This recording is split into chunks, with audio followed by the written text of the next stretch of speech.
नमस्कार, राजस्थान मोर्चा न्यूज में आपका स्वागत है और मैं हूं आपके साथ दीप्ति भटनागर। आइए नजर डालते हैं आज की कुछ खास नमस्कार, मैं वैशान अली शेख। आप देख रहे हैं राजस्थान मोर्चा न्यूज चैनल। इस वक्त हम मौजूद हैं बिहार के सीतामढ़ी ज़िले में और हमारे साथ यहाँ मौजूद हैं सीतामढ़ी के हरदिल अजीज युवा नेता मोहम्मद वसीम साहब। मोहम्मद वसीम साहब कांग्रेस पार्टी के अल्पसंख्यक प्रकोष्ठ के उपाध्यक्ष हैं और समाज सेवा से काफ़ी सालों से जुड़े हुए हैं। अब हम सीतामढ़ी ज़िले और बिहार से जुड़ी विभिन्न समस्याओं पर इनसे चर्चा करेंगे और इनकी राय जानेंगे। बने रहें आप हमारे साथ। सर, सबसे पहले हमारे राजस्थान मोर्चा न्यूज़ चैनल में आपका बहुत बहुत स्वागत है। शुक्रिया। तो सर, हम जानना चाहेंगे कि सीतामढ़ी ज़िले में जो है शिक्षा की स्थिति काफ़ी ख़राब है, दयनीय है। जितने भी सरकारी स्कूल हैं उसकी स्थिति सब लोग जान रहे हैं, तो इसमें सुधार कैसे होगा? देखिए, सबसे पहले तो आप समझ लीजिए कि यहाँ की सरकार की स्थिति ही दयनीय है, तो शिक्षा की स्थिति दयनीय होना कोई बड़ी बात नहीं है जी। यहाँ बिहार में सिर्फ 45% बच्चे को बैठाने की जगह है, क्या कहते हैं, नीतीश कुमार के पास जी। वो भी लॉकडाउन के नाम पर शिक्षा व्यवस्था एकदम चौपट रहा जी। हालांकि लॉकडाउन का उपाय करके बच्चे को स्कूल भेजना चाहिए, लेकिन उसकी सुरक्षा के साथ, लेकिन वो नहीं किया सरकार। यहाँ बगैर सेकेंड डोज दिए हुए सेकेंड डोज लग रहा है और शिक्षा की व्यवस्था चौपट होने की वजह सबसे बड़ी ये है कि शिक्षा माफिया जो है ना यहाँ उसका हावी है, उस शिक्षा माफिया हावी है पूर्ण रूप से विभाग जी। और इसमें सुधार तभी हो सकती है जब डीओ साहब स्ट्रिक्ट हो, नीतीश कुमार खुद स्ट्रिक्ट हो, तब जाकर सुधार हो सकती है, अन्यथा सुधार की उम्मीद न की जा सकती है। दूसरा हमारा सवाल सर आपसे, जो चिकित्सा है, जो हेल्थ सेक्टर है, वो भी बिहार में है और बिहार में तो क्या बल्कि सीतामढ़ी जिले में सबसे ज़्यादा चरमराया हुआ है। इसके बारे में क्या कहना चाहिए? हेल्थ सेक्टर पे जहाँ तक बात कीजिएगा, अब पूरे बिहार में लगभग 250 CSC है जी। CSC का मतलब होता है कि वहाँ सारी फैसिलिटीज उपलब्ध हो। अब हमारे गृह आवास है हमारा नानपुर जी। नानपुर के CSC, नानपुर हॉस्पिटल CSC है जी।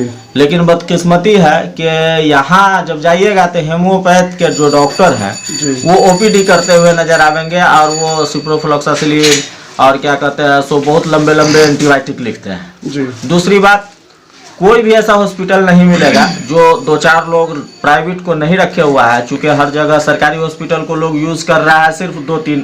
एक तो मुख्य रूप से डिलीवरी के लिए, दूसरा मारपीट केस कराने के लिए जी। हर जगह प्रभारी क्या कहते हैं सो कुछ लोगों को रखे हुआ है जो वो तय करता है कि कितना पैसा लेके इंजूरी लिखना है जी। और वो प्राइवेट सेक्टर के जो लोग होते हैं वो उनको डील कर रहा है। यहाँ डिपार्टमेंटल लोग नहीं है कंसेस, जिसकी वजह से हॉस्पिटल की व्यवस्था साफ साफ चरमराई हुई है। और जहाँ तक के बहाली के नाम पर है कि पूरे बिहार की बात तो कर लीजिए कि मैक्सिमम हॉस्पिटल ऐसे मिलेंगे जहाँ किसी भी चीज़ का स्पेशलिस्ट नहीं है, सिर्फ कोरम पूरा किया जा रहा है कि हम स्वास्थ्य सेवाएं अच्छी दे रहे हैं, फ्री में दे रहे हैं। और फ्री की बात कर रहे हैं, चाहे किसी भी स्वास्थ्य केंद्र में सरकार की पॉलिसी है कि फ्री ऑफ कॉस्ट डिलीवरी हो, जिसमें 1 रुपये का लेन देन न हो। लेकिन आप चलिए नानपुर हॉस्पिटल हो, चाहे पूरे जिला में, पूरे बिहार की मैं बात कर रहा हूँ, जहाँ भी चलिए आप, अगर वहाँ डिलीवरी नॉर्मल डिलीवरी होता है, फिर भी जो पेशेंट है उसको कम से कम उसके पेरेंट्स को 1000 रुपया क्या कहते हैं दक्षिणा के मूड में 1000-1200 रुपया उससे वसूली कर ली जाती है। प्राइवेट दुकानदार से क्या कहते हैं समझौता किया रहता है कि नहीं हॉस्पिटल का दवा काम नहीं करेगा, प्राइवेट दुकान से दवा लीजिए। तो इस तरह कहीं ना कहीं एक आम जनता, गरीब जनता का शोषण हो रहा है, जो इस सरकार में हमेशा से ये शोषण वाली सरकार ही है और वो शोषण ही करती है। ये कुछ अपने, चूंकि डबल इंजन की सरकार है, यहाँ तो नीतीश कुमार बेबस है जी। नीतीश कुमार इतना बेबस फैसला ले नहीं सकती है और जो उनके बड़े भैया बीजेपी हैं तो उनके बारे में किसी से छुपी हुई नहीं है। वो तो गरीबों की सरकार है नहीं, वो अंबानी जी की सरकार है, अडानी जी की सरकार है। तो ये सिर्फ फॉर्म पूरा जाता है और फॉर्म पे ही बताया जाता है कि हम काम कर रहे हैं, रियलिटी जमीन पे कुछ नहीं। तीसरा सवाल हमारा ये है सर, अभी जो है बिहार में MLC चुनाव होने हैं जी, इसमें आपकी कांग्रेस पार्टी और आरजेडी में गठबंधन होना था, जी लेकिन वो नहीं हो पाया, इसकी क्या वजह रही? जी देखिए, ये गठबंधन की बात है ना, ये तो शीर्ष नेतृत्व की बात है, लेकिन हम शीर्ष नेतृत्व का बड़ी आभारी है कि उन्होंने 24 सीट पे लड़ने का फैसला किया और उसी क्रम में नूरी बेगम को हमारे जिला से प्रत्याशी बनाया और हम लोगों की पूरी कोशिश है जी। कि इनको जिताकर भेजा जाए। 24 की 24 सीटें हम लोग जीते। जी। और जहां तक गठबंधन की बात है तो आपके सामने उपचुनाव हुआ था जिसमें तारापुरा कुशेश्वर स्थान थे। जी। माननीय श्री लालू प्रसाद यादव जी कहे थे कि कांग्रेस को हम सीट दे हारने के लिए, जी। लेकिन उस चुनाव में भी देखे होइएगा कि पूरे भारतवर्ष में जहाँ जहाँ भी उपचुनाव था जी। कि कांग्रेस ने अपनी झंडा गाड़ी और कांग्रेस ने बहुत अच्छा परफॉर्मेंस किया, लेकिन कुशेश्वर स्थान और क्या कहते हैं तारापुर, ये 2 सीट सिर्फ आरजेडी अब भी लड़ी थी और कांग्रेस भी लड़ी थी, तो ना आरजेडी नहीं निकाल पाई। और उसके बावजूद इस बिहार के धरती पर जब आरजेडी का वजूद खत्म हो रहा था, उस समय में कांग्रेस ने उसको अपना अंगुल पकड़ के उसका वजूद फिर से वापस लाया है।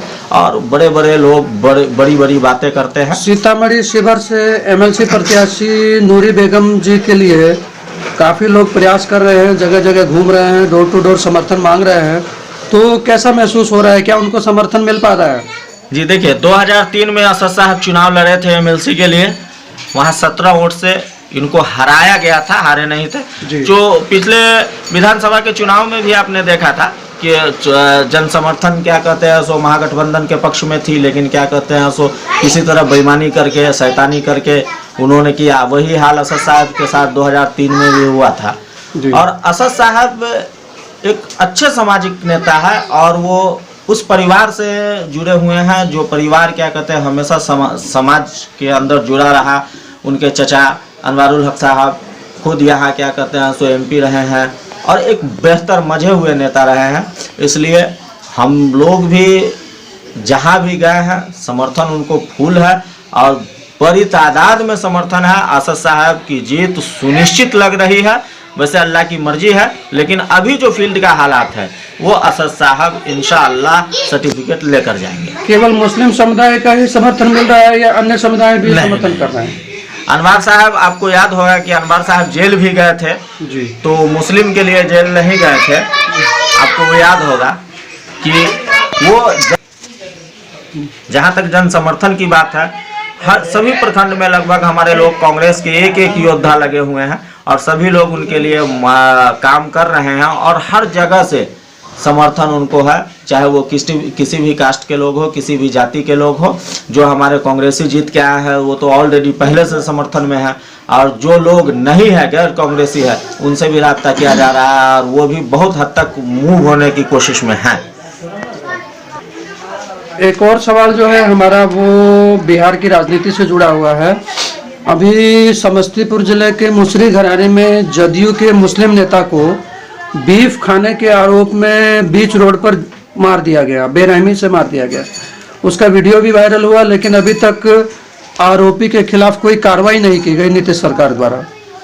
नीतीश सरकार के खुद वो साथी थे, नेता थे, उनके पार्टी के लोग थे और उनका गुनाह सिर्फ इतना था कि वो मुस्लिम थे और वो बीजेपी से गठबंधन है बीफ के नाम पर। अभी चूंकि जान रहे हैं आपके 5 स्टेट में चुनाव हो रहा है, तो कभी हिजाब को मुद्दा बनाया जा रहा है, कभी बीफ को मुद्दा बनाया जा रहा है। उनके पास तो मुद्दा है नहीं, इसलिए इन्हीं मुद्दों पर लोगों को, उत्तर प्रदेश के लोगों को, मणिपुर के लोगों को, गोवा के लोगों को ये बताना चाह रहे हैं कि हम मुस्लिम विरोधी लोग हैं, हम गौरक्षक हैं और चाहे वो मेरा अपना ही नेता क्यों ना हो, उसको बेदर्दी से मारा जाए, बेदर्दी से काटा जाए। और आपने देखा है कि पूरे हिंदुस्तान में मॉब लिंचिंग का जो मामला हो रहा है, ये अगर सरकार चाह ले तो एक भी मॉब लिंचिंग का मामला नहीं होगा। एक तरफ क्या कहते हैं वो गोडसेवादी लोग हैं जो एक तरफ गांधी विरोधी नारा लगाते हैं और दूसरा तरफ वो उनका समर्थन करते हैं।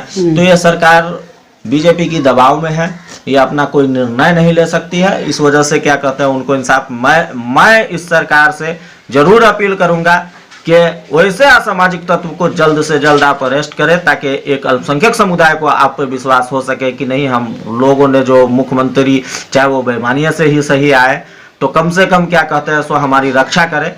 ऐसे में जो पहले से भी विश्वास खो चुके हैं और अब और ज़्यादा विश्वास खो रहे हैं। एक और आखिरी सवाल हम आपसे करना चाहेंगे, यूपी में अभी चुनाव हैं, यूपी विधानसभा चुनाव में किसकी जीत होगी, कौन सी पार्टी उभरेगी, इसके बारे में बताएं। देखिए, आप सोशल मीडिया, पत्रकारिता एक ऐसा क्षेत्र है जो लोगों को बताता है जी कि क्या होने वाला है। जी। और यूपी की जो हालात है, जो बीजेपी के लोग जो ट्विटर वगैरह पे आते हैं, न्यूज़ आते हैं या चैनल्स पे जो न्यूज़ देखे जाते हैं जी उसमें जिस तरह से कान धके उठ बैठ कर रहे हैं बीजेपी के नेता, जी। या उनको दोहराया जा रहा है, फोटो एडिट करके भीड़ को इकट्ठा किया जा रहा है, जी। फिर भी मीडिया, वहाँ के कुछ मीडिया खामोश हैं, उनको नहीं दिखाया जा रहा है। लेकिन आप यकीन रखिए कि वहाँ सरकार कांग्रेस बनाने जा रही है। हमको यूपी की आम जनता से यकीन है, और जिस तरह का फर्स्ट रन का रुझान आया उसके बाद तो ऐसा लगा कि नहीं, वो वहाँ सरकार तय है कांग्रेस की। जी, बहुत बहुत शुक्रिया सर हमसे बातचीत करने के लिए। और हमारे चैनल के माध्यम से आप जनता को कोई संदेश देना चाहेंगे? जी, अभी फिलवक्त जो बिहार की स्थिति है, 24 सीटों पे कांग्रेस अकेले चुनाव लड़ रही है, और एमएलसी के 24 सीट मैं तमाम उन जनप्रतिनिधियों से जो जीत कर आए हैं, उम्मीद करता हूं कि अच्छे से 5 साल बितावेंगे और उनको अपना नेता चुनना है, उनको वोट करना है। मैं उन तमाम जनप्रतिनिधियों से आग्रह करता हूं कि आप असद साहब के हाथों को मजबूत करते हुए कांग्रेस को एमएलसी सीट दे, ताकि आपका विकास हो सके। बहुत बहुत शुक्रिया सर।